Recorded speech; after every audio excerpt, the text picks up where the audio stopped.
all those comments saying the song deserves so much better. It's almost certified platinum in the UK. I feel like it's had really good longevity, and like obviously being part of the greatest hits, it has really established itself as a Little Mix classic. It's definitely for coming out at the time that it did. I do feel like it still survived and it did really well. And I think I'm so glad that we did get to do a couple of performances of it on Strictly. We did it where I looked like some sort of weird multicolored ferret, and then we also did it for that Meerkat. I can't remember that Meerkat gig. That was kind of awkward, but yeah, it was really fun to do. So yeah, we did get to perform it a couple of times, and obviously we'll be doing it on the tour. So. Yeah. Well, actually, now the mixers are going to kill me because they're all saying leak the unreleased song in the comments. Is there any reason why it didn't end up making the album? Why did it not make the album? What? That Do It For Myself song. Jordan's like, what? He's like the biggest stan of the album.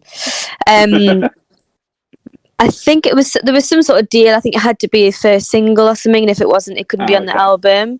And so we we're just like, no, we want breakup song, and we don't take well to being given ultimatums. So we're like, all right then, see ya.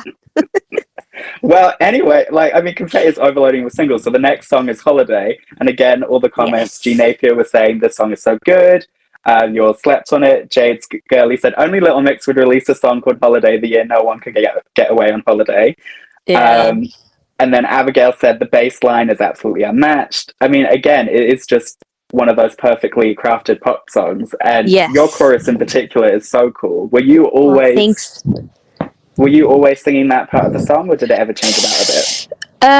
No, I think in the demo I did that bit and it just kind of felt right. Maybe I know Camille actually worked quite a lot on the vocal production for that song as well, and she played around with all our voices on different bits, and I think that's just the way it goes sometimes. Sometimes one person sounds better in a chorus, or it's a group thing.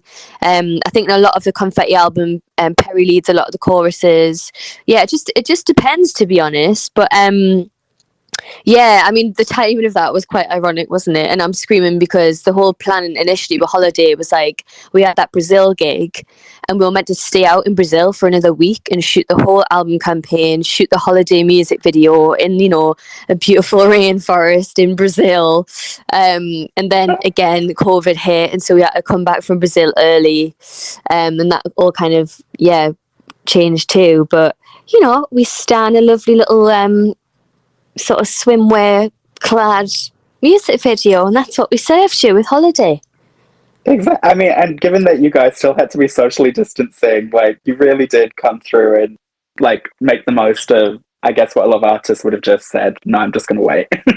Yeah, no, exactly. No, I can honestly say, bless the label as well, we all really put our heads together and tried our best to make it happen and still give the fans good stuff and music. And I think our Holiday video was shot just as things were kind of easing a tiny bit. So there was a lot of restrictions. We couldn't have dancers, we couldn't have loads of people on set, all that kind of thing. But we could be mermaids. So that's what we did. And I've still got the tail in me cupboard, to be honest. We love to hear it. Okay, and then finally we obviously had Sweet Melody, which you came on during, which obviously is the huge moment. Mike and he was saying, so glad they decided to make the song a single. Little Mixer was saying Jonathan Ross' performance was amazing. Agreed. Tens was saying Lee in this music video. I mean, the thing I love about this video is you literally all have a moment. Obviously you come on, arse out, and we just stand. Oh, so funny. I mean, do you know Harry has the great choreo moment. Sorry, oh yeah, but you all, no, you're right. It's giving the most. It is giving the most, and I love when things just sort of come together and you don't really realize how much of a moment it's going to be. I think for us, we were like, yes, we want to do another choreo led video because we hadn't really done one properly since Touch. And that did so well. And Sweet Melody kind of reminded me a bit of a sort of sister to Touch, I suppose. And And so, yeah, we wanted to do a choreography-led music video. We brought in Casey Locke, who's an incredible video director and sort of usually does a lot of like rappers and drill music and stuff. And we brought him in because we wanted, you know, a sort of different dynamic to videos that we'd done before. And he was like priceless to have for that. I think he really helped, obviously, make that video what it is. But I mean, in terms of my arse cheeks, I didn't even realise how big my bum was at that point. I'd been eating a lot of pies in lockdown. And yeah, it just came out of nowhere. And even that outfit, when I tried it on, I was, you know, very much after this sort of like TLC and also Laura Croft vibes. And I didn't realise till the video came out that it was going to cause such a little stir, to be honest. Well, I mean, Halloween costumes this year, it's a classic, Jade. It really is. I've seen loads of people wear that outfit, and do you know what? You know you've made it as an artist. You know you've like had a good sort of cultural pop moment when you get drag queens in your outfit and when you get people dressing as you at Halloween. Those are two ways of definitely knowing that you've created an iconic moment. So I was very pleased. As you should be. Okay, moving on from one completely iconic moment to another.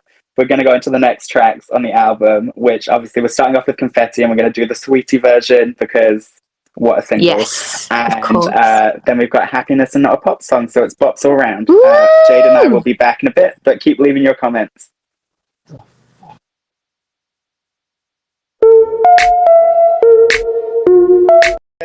Ella Hora was saying, the acoustic of this is beautiful. Jonathan was saying, love the Chloe and Halle line. Like, just so much to love. And also a lot of people talk about, I guess after Sweet Melody being such a huge moment, did you girls feel any pressure to have to bring it with Confetti? No, actually, I don't think so. I think we knew going into the new year that we wanted to do something totally different to the Sweet Melody video. Like, we knew immediately that we wanted it to be like a sort of narrative-led music video. That was always the idea, actually, with Confetti anyways. I think originally my initial like treatment for the video was kind of us going in the club and having like a role reversal where maybe we were like in a strip club or something, but we were like, you know, when you see all those old school like 2000s like videos where the guys think that they're shit and they've got all their like chains on and they like treat women like they're, you know, lucky to be in their presence and stuff. Originally it was going to be like that kind of vibe but reverse, but then as we developed the treatment and we started working with Samuel, who was the director of Confetti, we decided we wanted it to be a lot more sort of inclusive, not as stereotypical.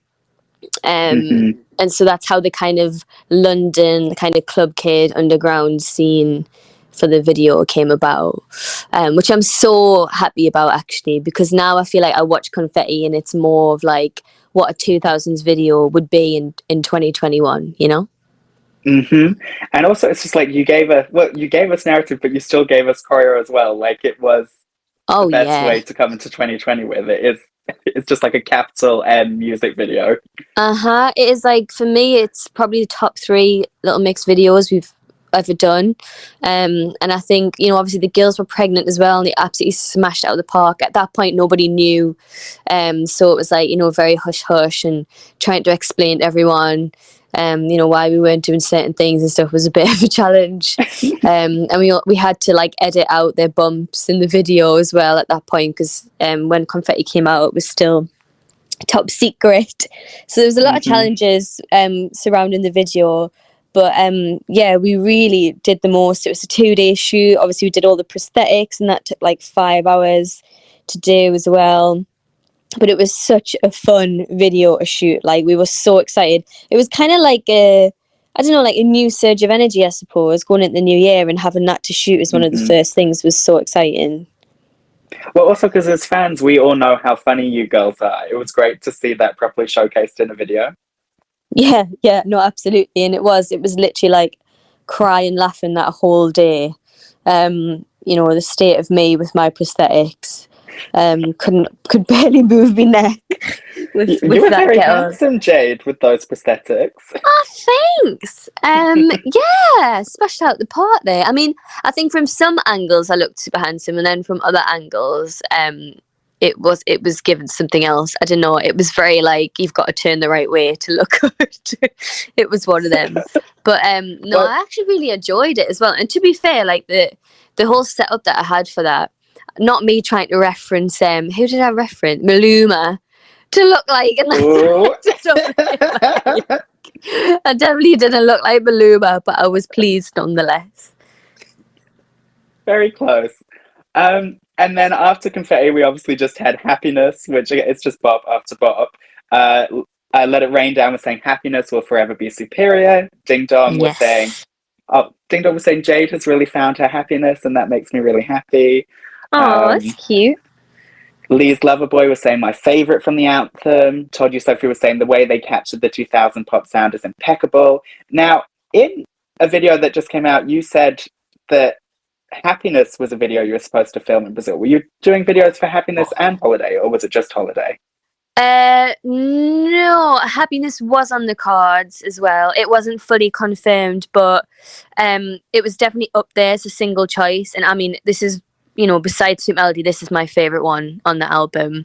And I always pictured it being, like in the rain, in a hot country, very fabulous. So yeah, that was kind of one of the ideas for Happiness. I mean, I love it so much, and I think it's going to be on the set list for tour, maybe. the mixers are going to come for you girls if it's not. We'll give it to you then, Huns. Just a little... Pop it in the medley if it's not there. Oh yeah, no, I'm going to fight for Happiness to be on the set list. It has to be. Good. Wait, is it? We have confirmed the set list. Now I can't remember. I'm pretty sure it's on there. Okay, Don't quote me on tentative that. confirmation. Well, obviously you were saying as well you were supposed to do the artwork as well in Brazil. What was the concept for the actual album art originally? So I really wanted the album art to be like David LaChapelle. Why did I say Dave? Oh my god, what am I talking about? No, I'm alright, babe. I just had a bit of a brain fart. I got distracted there. Jordan's playing Call of Duty whilst doing this. Sorry, LaChapelle. I got confused there with Dave Chappelle. A LaChapelle isn't that his first name? Is that his first name as well? I'm not going crazy. Yeah, it's David LaChapelle. You were right. Okay, To double check, but you're fine. All right, I just thought I was like malfunctioning for a second there, getting confused between the Chappelles and the LaChapelles. So that was kind of a reference for the original album artwork. Well, for me it was anyways. Where it would be like very much like a really sort of fabulous mystical art piece. You know those like album covers where they've got a lot going on and they literally look like some sort of like Renaissance painting or something. That was kind of the vibe initially, where it would be like in the rainforest and we'd be doing the most and there'd be loads of like flowers and shit everywhere. That was a really long-winded answer, and do apologize everyone. No, I think like the fans will love that explanation. It sounds epic, and obviously we love what you girls were able to do, and you obviously covered yourselves in glitter and did the most for us. But yeah, it's great to hear those other concepts. Okay, and then third we had Not a Pop Song, which Far From Tipsy was saying, we love the shade. Jen Katerina was saying, I love playing Not a Pop Song on my guitar. That's really cute. Goblin Crown was saying, I love the melody of this so much. Obviously, you girls wrote that song with Taylor. What was Taylor like? Yes. Also, I'm screaming it Far From Tipsy. I'm sure it's a lyric from Love Drunk in DNA. Yes. It is, isn't it? It's from the rap. It is. Love that. So we did Not a Pop Song. Me and Leanne, when we were out in LA, we had a writing session with Taylor Parks, who, as you may or may not know, does a lot of the Ariana stuff, as an artist herself, and is phenomenally talented. And so we got in the room with her. We wrote a couple of songs that day actually, but Not a Pop Song is very much what it kind of says in the song. Really, we kind of wanted to write a statement song about what it feels like being in the pop industry, sort of lyrics like guilty pleasure and all that stuff. We've had that a lot over the years. Like, I don't listen to Little Mix or guilty pleasure. I say, oh, fuck off, you love it, don't lie. So that's kind of, what that bit was about. And then, it's quite ironic to have one of the poppiest songs on the album called Not a Pop Song. But there you have it. Love it. Well, obviously, a lot of comments, everyone loves that I don't do what Simon says line, just very Yes. expertly used. Yeah, I mean, I don't know what you're all talking about. It's just a saying. Well, one thing I will say is I always think that there's so much confusion where people, I guess, who don't know Little Mix, there's always stories being like, oh, Simon put you girls together. And it's like he wasn't even on the season of X No, Factor that you girls were on. So, no, he literally, yeah, he wasn't a part of that process actually. I think, yeah, you're right. People do just assume, I suppose, when you come from shows like that. But that's the thing. I feel like for Little Mix, there's always been, especially in the first years, a lot of assumptions of what we are and who we are. You know, we're so much more than the majority of those assumptions, anyways. So that's kind of what Not a Pop Song touches on. yeah, perfectly. Well, now we're at 10 years, icons all established. None of that bullshit is getting talked about. That's right. I did want to follow. A lot of the mixers were saying, why are we playing the clean version of Confetti? I think Stationhead only lets you play clean versions. So that's the reason why. That's why. I was wondering that. I think that's the first time I've heard the non-explicit version. I was like, oh, I mean, those sounds are pretty, explicit anyways, so not much difference. So I feel like that's one of the best features that Sweetie has ever done for another artist. You girls really, she really came through. 100%. She really came through with that rap. I absolutely love it. I know it all off by heart. And maybe I'll perform it when we do the tour. Maybe I'll do it in Broad Geordie and see how that goes down. We love it. Well, maybe start practicing that whilst we get into the next round of songs, Jade. We're going to go in with more amazing Jade and Leanne co-writes. It's Nothing But My Feelings up next. Gloves Up and A Mess, Happy For You. See you guys in a bit. 6 songs there. Kicking off with Nothing But My Feelings. Salute Rachel with saying the Ho anthem. Song Mixer saying, I love the deeper meaning of this song, Naughty Girls. Ali Malpika said my favourite song on the album. I mean, how was writing such a pretty song about, a sex positive anthem? Honestly, it's my favourite thing to do. It really is. I love writing. Well, this is kind of basically a booty call song, but it sounds like a nursery rhyme, the chorus, which we definitely did on purpose.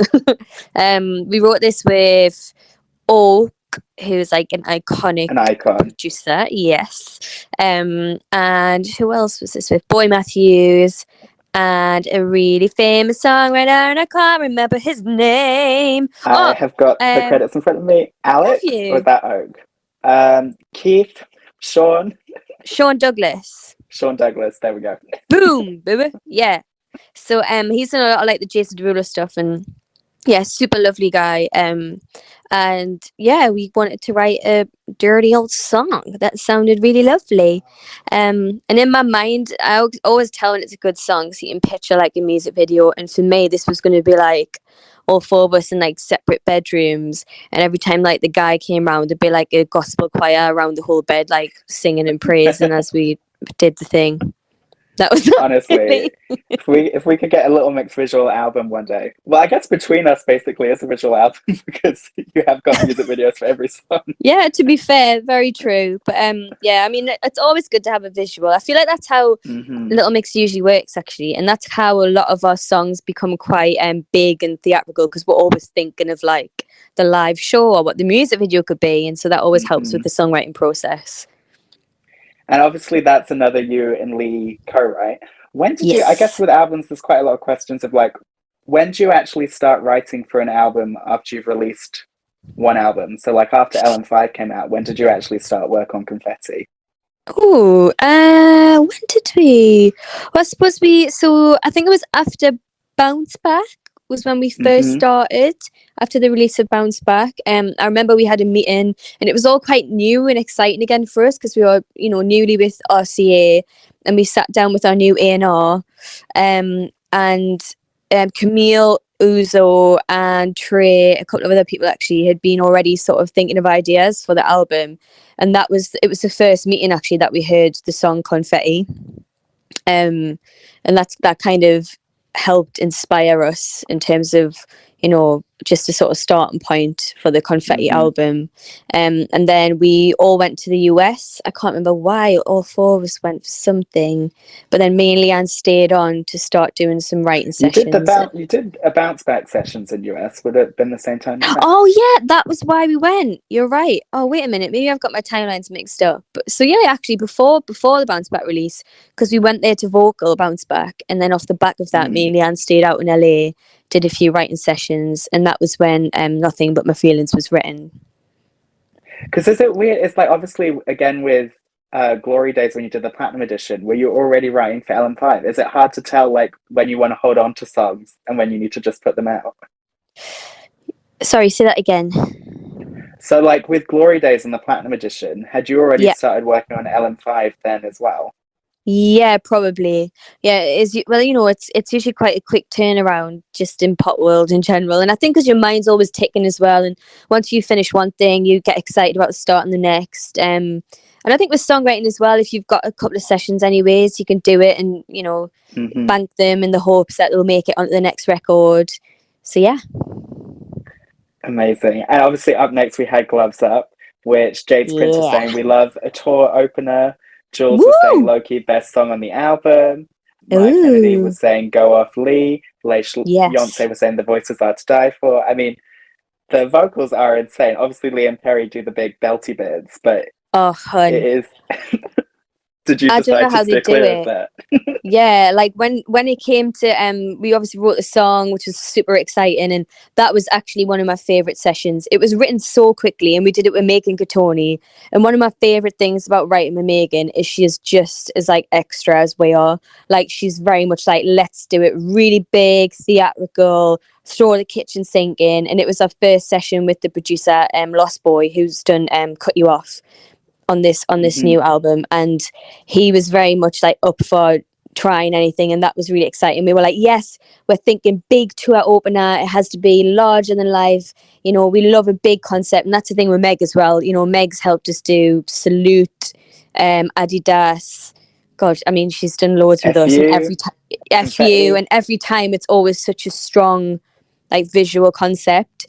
And I was getting dead excited in this session. I was like, I'm picturing a boxing ring in the middle of the arena, and our names get called out, and it's like, in the blue corner, and then one of us comes out as screaming crowd, and I was really getting excited. Well, Jade, is that happening? Is that happening on tour? Well, watch this space. Yeah, I mean, it's definitely on the tour set list. I mean, we couldn't not put Gloves Up on the set list. Do you know what I mean? The Gloves Up stands will be very pleased. Yeah, exactly. And I'm just like, Perry and Leanne, best of luck to you, because I didn't even attempt that chorus. I was like, no thanks. Well, moving on from Gloves Up, we then had A Mess, Happy For You. Mia was saying A Mess is so underrated. Little Mix for Life said, my favorite song ever. Dana Corwell was saying, Jade literally makes this song. I mean, Jade, your head voice on this song is so beautiful. Like, thank you. I always think whenever you add a bit of head voice to a song, it really gives it a little bit of extra something. But yeah, people adore this song. Yeah, I think my head voice is like maybe my strongest asset of my voice, maybe, and I really love getting to do that in songs. So when we wrote the pre for this, I definitely was like, I want to do this part. And it just felt right anyways. I think the girls knew, and we all, the three of us, me, Perry and Leanne, did this one with Jin, who we wrote Between Us with, and a guy called Casilo, who's super lovely. And we just wanted to write a very like relatable. I feel like we've all been there when you have a breakup, and even if it's ended like on quite good terms, it still like breaks your heart a bit when you see them with someone new, or when you have to like encounter that first moment when you find out they're with someone else, and it's like, oh. So yeah, that's kind of what that song is about. And I really like it, actually. Well, you girls are so good at writing songs that are like very uplifting, but when you listen to the lyrics, they're quite sad. Quite sad, yeah. Yeah, it's definitely like a happy, sad song. It's kind of like, it's almost a bit comical as well. I feel like it reminds me of like something that would be in like one of those sort of rom-com movies, It's giving me that. Yeah, I mean, a lot of people are saying as well, this needs to be on the tour as well. Can you confirm or deny? Oh, I cannot confirm nor deny because I don't remember. We will find out in a few months' time. Yeah, exactly. Okay, we're going to go into obviously the last segment of the album, but there's plenty of iconic moments here. We've got My Love Won't Let You Down, Rendezvous, If You Want My Love, and Leanne's favorite, Breathe. So we're going to play Oh, that and then we'll discuss those with Jade. But yeah, make sure to leave your comments, Hans. Here we go. This is emotional moment, My Love Won't Let You Down. Album. So obviously at first we had My Love Won't Let You Down and everyone was crying. Vivian was saying, okay, bye, I'm gonna cry. Lee's Loverboy said, Little Mix friendship songs make me cry every time. Why'd you do this to me? Little Yellow Mix said, imagine my love won't let you down and between us right next to each other on tour. I don't know how you guys would even get through that. I know. And Lucy Vince said harmonies. I mean, you girls really do have so many classic friendship songs in your discovery, like right from Always Be Together Now up to Between Us. Mhm. How do you just keep on doing it again and again and always like perfecting it? I think it's just like we just go off what makes us feel emotional when we write a song or when we play a song. If it makes us think about each other in that moment, then it should be on the record, I suppose. So yeah, whenever we put those songs in the album, they're stemming from a place of like authentic emotion for each other, and I feel like you can't deny that. So maybe that's why the fans feel so connected to those songs as well. I mean, My Love Won't Let You Down was another sort of last minute addition to the record. Had a session with Camille. I think it was when we were finishing Breakup Song actually, and Mm. we were like, we feel like we still could do with like a really good ballad on the album, like we don't really have one yet. And Camille was like, oh, I've got this song that like I wrote the other day, like no big deal obviously because it's Camille. And she did My Love Won't Let You Down. We were like, are you joking? um we were like, this is literally, I don't know what, I think it was written actually, yeah, with like friendship in mind as opposed to like a relationship, and I think that's what makes the song so beautiful, is it's like very much Mm. just a sort of, yeah, it can be for a loved one or your friends or anyone that's like going through a shit time, and I feel like those songs are really special, so yeah, that's how it made it. Hmm. And in classic Little Mix fashion, from one genre of song to another, we had Rendezvous up next. Perry Sunshine was saying who made this track list. I think we all know now that Little Mix love to put a ballad next to a Yeah, we sexy really song. love to throw you off. Hmm. But I Name is mean, Love yeah. said sobbing and twerking. Wasabi Babylon said Rendezvous, best song on the album. Hot Wasabi Nina said Ooh, motivates Pretty Sister. A lot of people were yes, saying they were emotionally rendezvousing after the first song, which we love to see. I I love it. mean, and a lot of love for the Sway sample as well. Like, what a great take on that song. Yes, I feel like it makes, yeah, it's a really good sample, and I love that it's like down the octave instead. It's not like an obvious, just sort of copycat sample, if that makes Mm. sense. Yeah, I mean, this is another Taylor Park song. It was the same day that me and Leanne heard Sweet Melody actually in LA. Taylor was like, I've been working on a bunch of stuff. Do you want to hear it? And I was like, yeah, sure, hon. And she played Sweet Melody, and obviously I was like, yes, please. And then she played Rendezvous, and I think it was for someone else originally. I was like, we'll take that one as well, thank you. So that's kind of how Rendezvous came about, and yeah, it's just such a cool, slick song. I really love it actually. It's definitely the dark horse of the album. Hmm.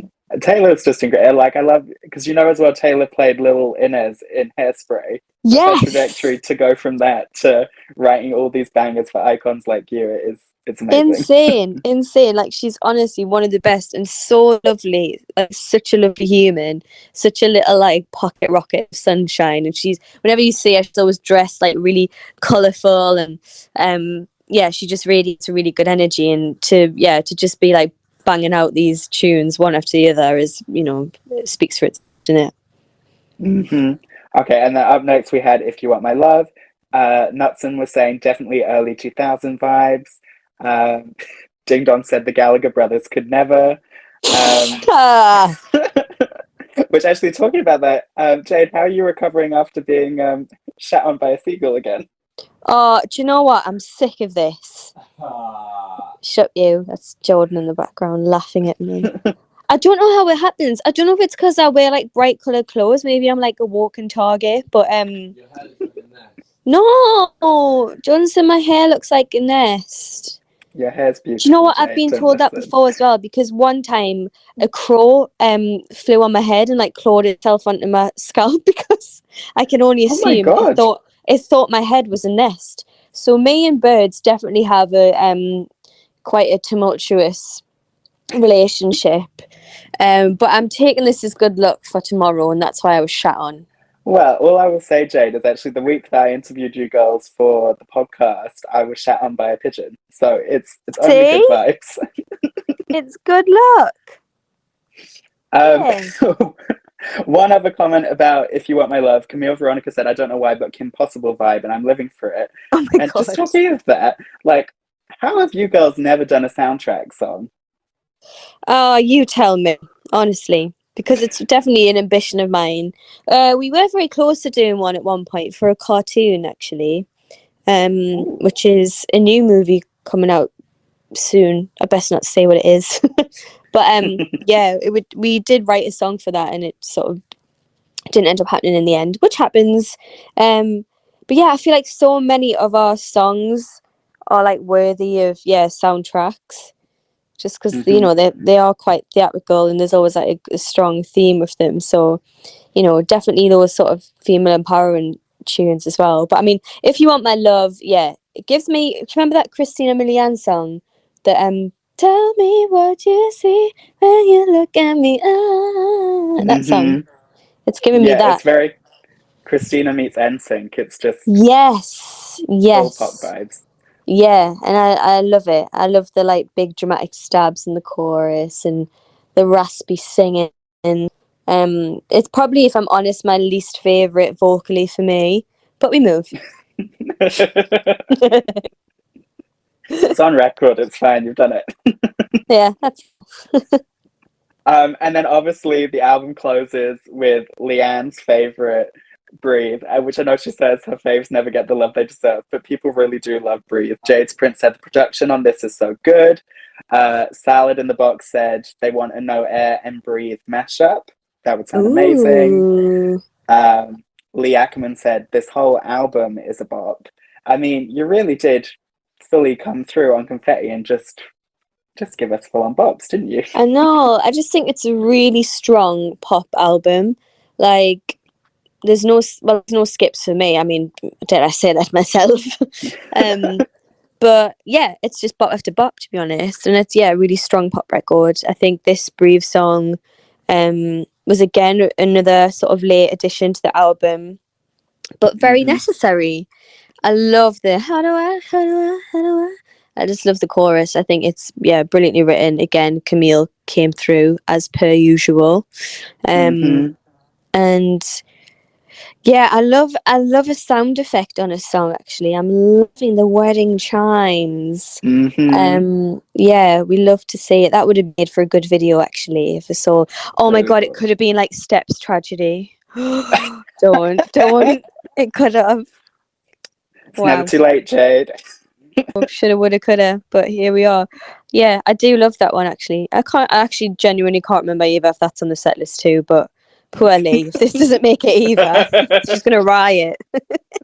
I do love with your albums though, it's like I feel like Salute and LM5 feel a bit like sisters because they're underrated, great R&B cohesive projects. And then like Yes. Get Weird and Confetti and sort of Glory Days are these big pop masterpieces. Yeah. Like Get Weird and Confetti. And then if you talk about Glory Days being this big celebratory era and now we're going into Between Us, it's like you've sort of repeated that Oh my great God, that's cycle so of just giving us true. different hits. That is very true. Yeah, I see what you mean there, and I think, yeah, I mean, I love the Confetti album. It is just like a big party, really, and yeah, I think it's going to lend itself well to, you know, becoming a really great tour and show with all those tracks. And you know what? Every time I think of Confetti album, I just think of that 2 weeks of the release where we literally, I don't think we could have possibly have done more to try and push that album on socials. We were literally doing everything because remember we were like competing with Kylie Minogue's release that week. Oh my gosh. Yeah, why? And you guys are doing it again this year. Oh, honest, every fucking time Legend comes out, drops like an album where they're like trying to reach a record or some shit. But I mean, if there's anyone to lose to, it's Kylie Minogue. Yeah. Well, also, you and guys are sort of trapped in this November release, aren't you? I know it's because I do get it because it's like the run up to Christmas and it is the best sort of timing. But you're always going to pick a week where there's somebody else huge releasing at the same time. It's like unavoidable at this time of year. And I think we've got ABBA tomorrow as well. We're like, ABBA, not you. ABBA was. ABBA came out a week before, so we're hopeful that you girls can still pull through. But who's out this week? You've got ABBA week 2, Ed Sheeran week 3, Taylor week 1 because she's re-releasing Red. Oh, for fuck's sake! Give us a chance, will you? Kylie's doing her disco re-release. Bruno Mars and not Kylie again. Thanks. No, do you know what? I've got a lot of faith in our mixer. But that's the thing, isn't it? That's why all these formats, all these things. I feel like last year, bless her, every time we bring something out, Kylie's team would be like, here's a cassette, here's a vinyl, here's a limited. We're like, no! But no, it's just the way it is, isn't it? And I remember messaging Kylie. Doing signings. Literally, I know. I messaged Kylie after the release and was like, well done. You've won, Jane. I hope you're happy. And you know what? She was actually so sweet and was like, would you like to go for a cup of tea? I was like, absolutely, yes. Yes, please. So, I actually like to think I made a bit of a friend there through, a little friendly competition on release week. So, I feel like I've got a lot of faith, though, in the mixers. I'm sure they're going to really help us bop, bop, bop, bop to the top. And slip and slide and ride their way. What's that song? High School Musical. Up to the top. I don't know. I'm really I don't know what's happening to me. Maybe I'm just overwhelmed because the album's coming out tomorrow, but I'm like losing my mind a bit. Well, even though Confetti went to number 2, you missed the stats at the start. It still sold 49,000 copies in its first week, which it was the highest debut by a British artist in 2020. So, was it? Yeah. You also, if you'd released the week before when Ariana released, you sold almost double what she sold. So, oh my the love for Little Mix is real. And obviously this brings us to the end of the Confetti party. But Between Us is out tomorrow, and it's finally here. So, congratulations, Jade. Oh my gosh. Other than being delirious, how are you feeling?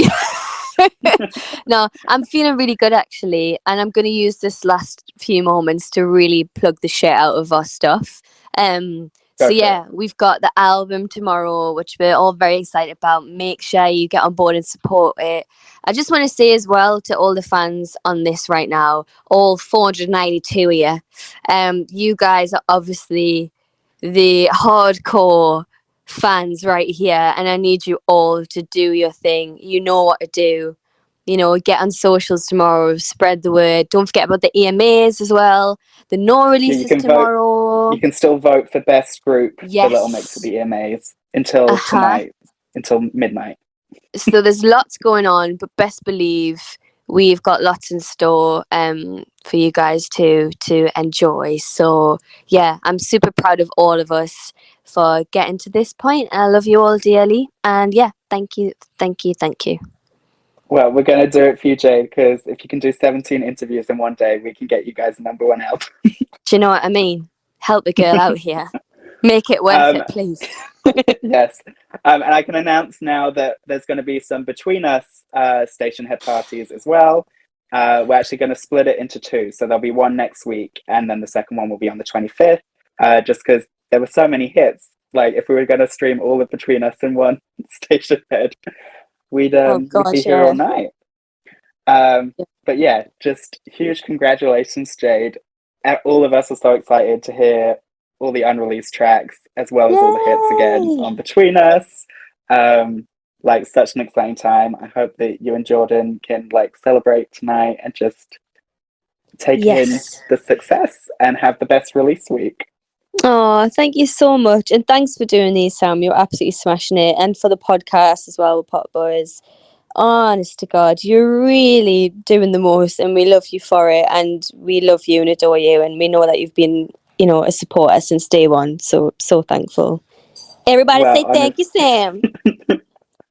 well, thank you, Jade. It's all a dream. So, yeah, we're going to go out on another emotional note. We're going to do Between Us. I know you're not on the train this time. So, yeah, it'll be a bit emotional. I don't know if you want me to put it on music or if you want to sing. It's quite a sad one to sing along to, so I can just put it on music. Yeah, maybe. You just get me sobbing through the song. But yeah, we'll have a few bops to lead us out. So I think we'll do Between Us, Heartbreak Anthem, and Kiss My Uh-Oh. And Yay! only a few more hours until Between Us comes out, and we get the Whoop, Noah video tomorrow. whoop, whoop, whoop. Ready for it all. Lots of love, Jade, and lots of love to all you mixers. You're the best. This is Between Us. Get ready to cry. Love you all. Bye.